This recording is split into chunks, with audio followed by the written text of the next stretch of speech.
Hello, it's Felina. Today I'm going to be showing you how to use the Feline Lover gels. This is Phat Cat's version of an elastic or a spider gel. I'm going to show you how I created these 5 different designs. They all kind of use a different way of getting the feline gel onto the nail.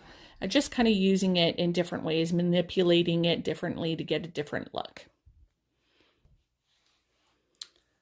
These gels come in 8 different colors. So we have black and white, kind of your standard flat black and white, which are beautiful, always staples at my desk. Then we have gold, and then we have silver. The silver is kind of more clear with silver sparkles in it, whereas the gold is very opaque and a solid gold color, but it's very metallic.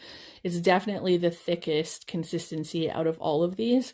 Then we have the blue, the red, and the green. Those guys are all fairly shimmery, very beautiful.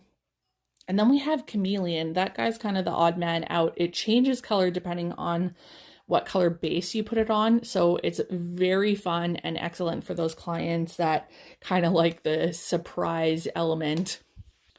So the first design we're going to start with today is this one. I would consider this one the easiest one, so that's why I'm starting with this one. So you're going to want to do this. I personally do this over a finished nail. So I put brushed silver, cured that for 2 minutes, and that's going to cure tack free. Then I'm going to use the blue. I love the contrast of blue and silver. Blue and silver is a popular color combination for me at my desk for sure. Now, how we actually pick up the feline gel out of the container and what tool we use, that is based on your preference. I would suggest either a dotting tool because they come in different sizes, so they have different sized ends usually, and you're usually buying them in a package where you get kind of an assortment. The other brush that I like to use, although I will admit that I tend to use the dotting tool most often, is the Ultima Detailer brush because it is super fine.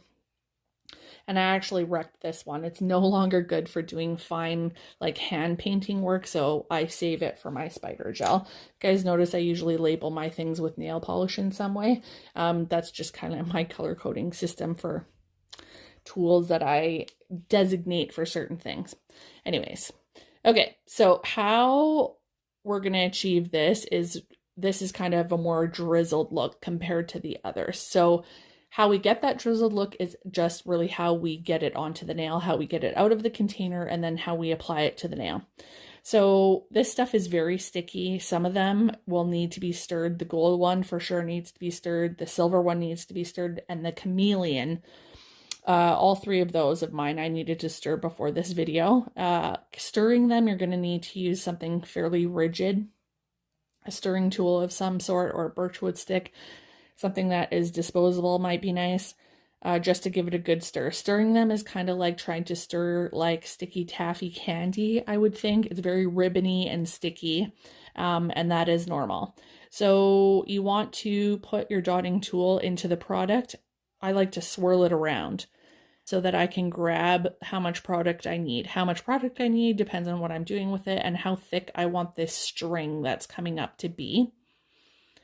I don't like to apply these very thick because then you run into issues of curing, or like this one, as beautiful as it is, I love with this design, I would wear it. But some of my clients would not really love how textured it feels after you've top coated it. So keep that in mind when you're laying down your lines and how thick you want them to be. I'm going to make this one a little bit thicker just so that you can see how to work it. So I'm going to kind of grab it out of the container and I'm going to swirl it around so that I get kind of a good nub on the end.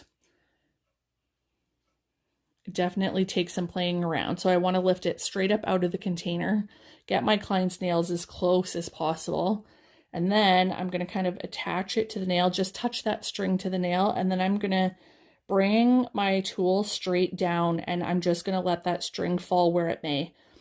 If I want to put more, I'm just going to lift it up again and kind of hover it over where I want it to be.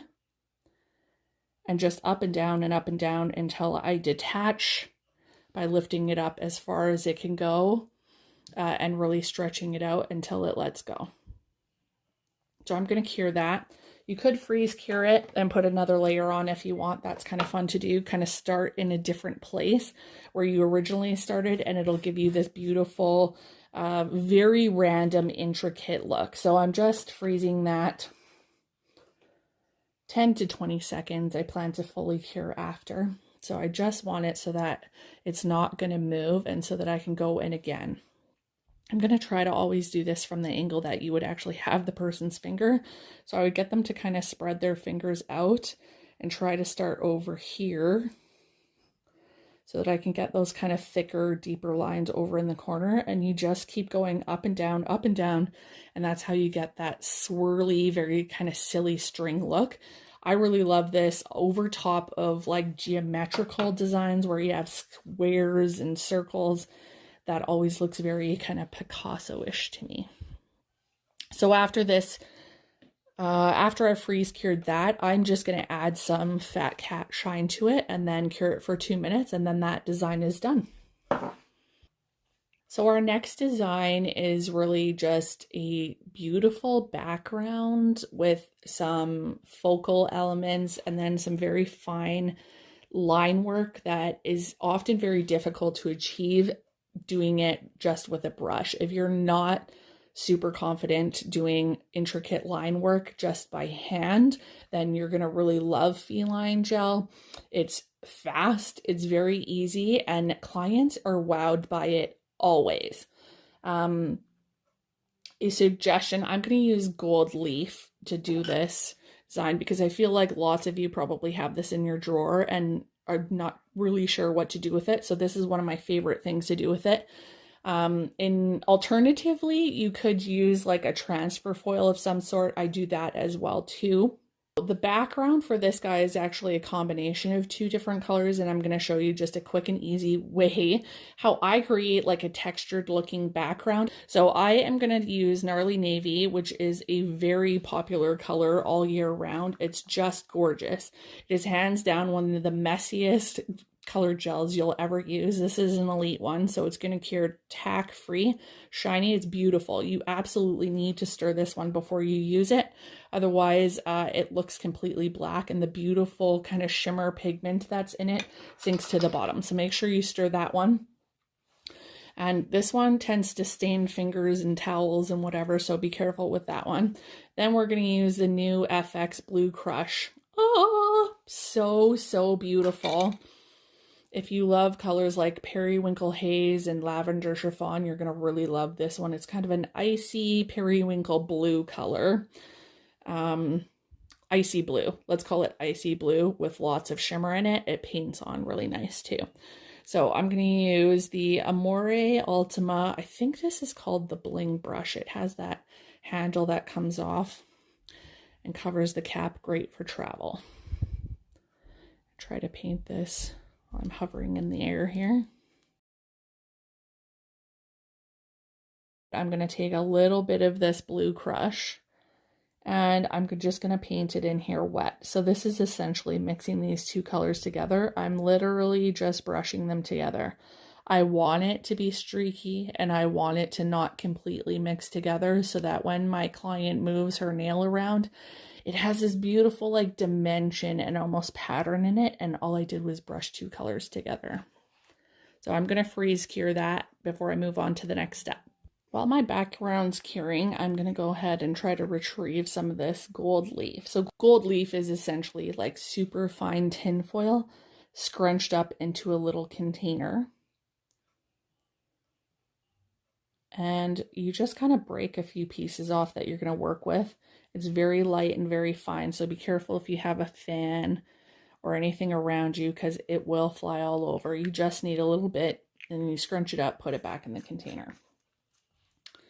One of the other reasons why I used an FX and kind of mixed it in is because it has, it's going to cure with a dispersion layer, and that is going to be helpful to stick my gold leaf into it. So I'm just going to pick it up with the same brush that I used for the background. Make sure that your brush, you've wiped it off so you don't transfer any of the color, and you're just going to use it and pat it down.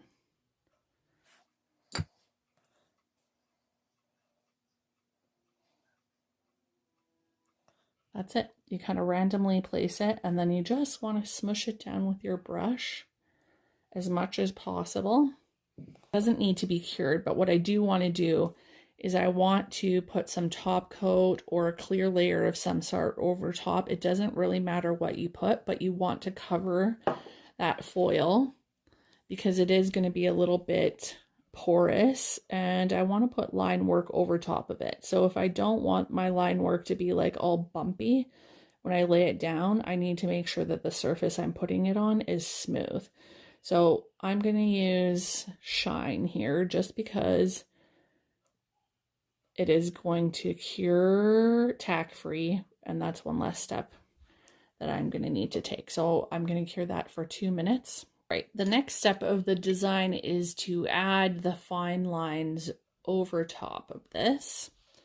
So I'm going to use the feline in white. I would usually put the pot right in front of my client's fingers. I would kind of make the client come to me so that I can use the product right from the pot. So I'm going to pick it up with my dotting tool. Again, how much you're picking up, how much you swirl it around, how much of a bead you get on the end. It depends on how thick you want those lines to be. I want to try to keep them pretty fine, so I'm just going to kind of touch down where I want to start. And as long as I have, oh, I have a hair or something. As long as you have a tail on it, it will just continue to keep going. You can kind of touch down on one end and bring it back and just keep going until you've reached a look that you're ready to cure. You can just keep going. When it detaches, you're just going to go down and pick up some more if you're not done with it. So there we have lots of fine lines. Very pretty. I'm just going to freeze that.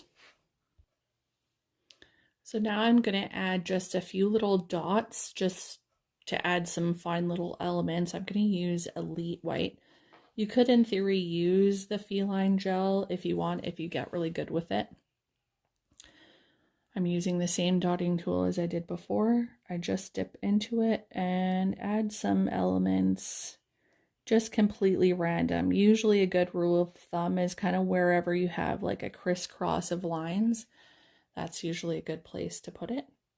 I'm going to freeze this just for 20 seconds or so, enough so that when I paint the matte over top of the Elite White, it's not going to move and get all smudgy.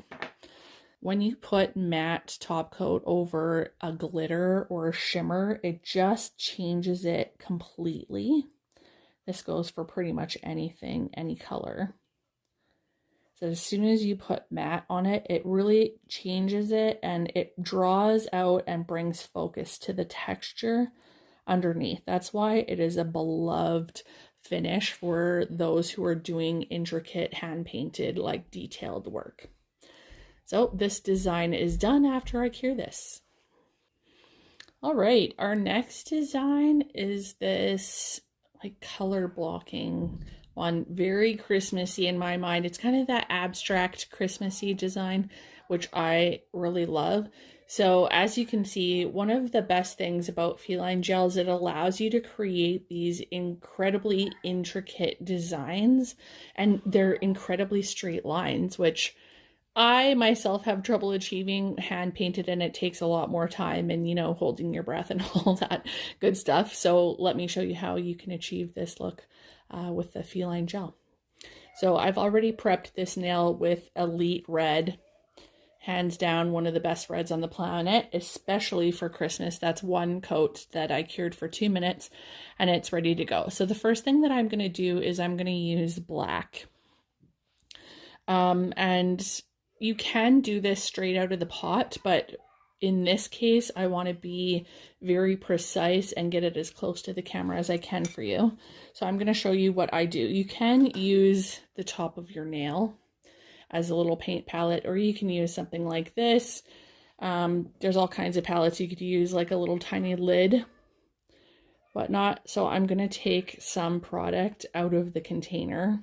Of course, when you do it this way, you kind of waste it because you don't You're not going to use that much, but you need enough on your little palette to actually grab a good string. Now, the hardest part about doing it this way is actually getting it out of the container without any strings and then getting it onto your finger. You have to just kind of detach it with a good yank. I'm gonna use my dotting tool. I'm gonna kind of line my thumb up here. I'm gonna go straight up the center. I'm actually gonna do that again because I want it to be a little bit thicker. Really stretch it out. Now I have to pull it further than where I actually want it to stop. Usually I would actually touch this down to the person's skin, like on the skin above their knuckle, so that I can wipe it off easily. You can cure this at any point in between here. The camera. So I want to go over here. Again, bring it a little higher, and you kind of want to watch that line lay down. You just need to guide it in the right direction. And then I want to make like a 90-degree angle. I can't really see, but I kind of just guided it in the way that I wanted it to go and then detach. So I'm going to do another little spot there. Again, bring it higher than where you want it to end, and then guide it in the opposite direction. All right, now I'm going to be working on an area that is close to a client's skin, and I can't turn their hand around to do this in the same manner that I did before. So what I need to do is I need to kind of detach my tool, the product on my tool from the product that's down on my palette, while maintaining that string, because I need that string to start my design. So you need to kind of stretch it out really far or give it a quick jerk so that you maintain that string in whatever thickness it is that you want to go at with the nail. So I'm going to try to work quick here. You get it down, detach it, make use of my string so that I can replicate the design on the other side. If you need to touch down and like make a dot to get it to go in the other direction, then that's what you have to do. Start with a dot, go in the other direction. There we go. Now I'm going to use Elite Green to fill in some of these squares to get the kind of color blocking look. I'm going to use the Ultima Detailer brush.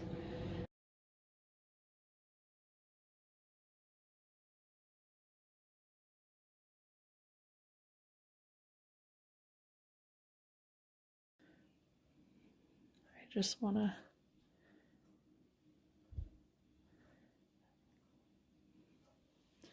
see how I have this string. I just want to line up this string. I want to kind of go right beside the black. I don't want it to be right over top of it. I want to almost highlight it. So because this gold is a little bit thicker in consistency, I don't find it to be as stretchy, like it's drier feeling. How pretty is that?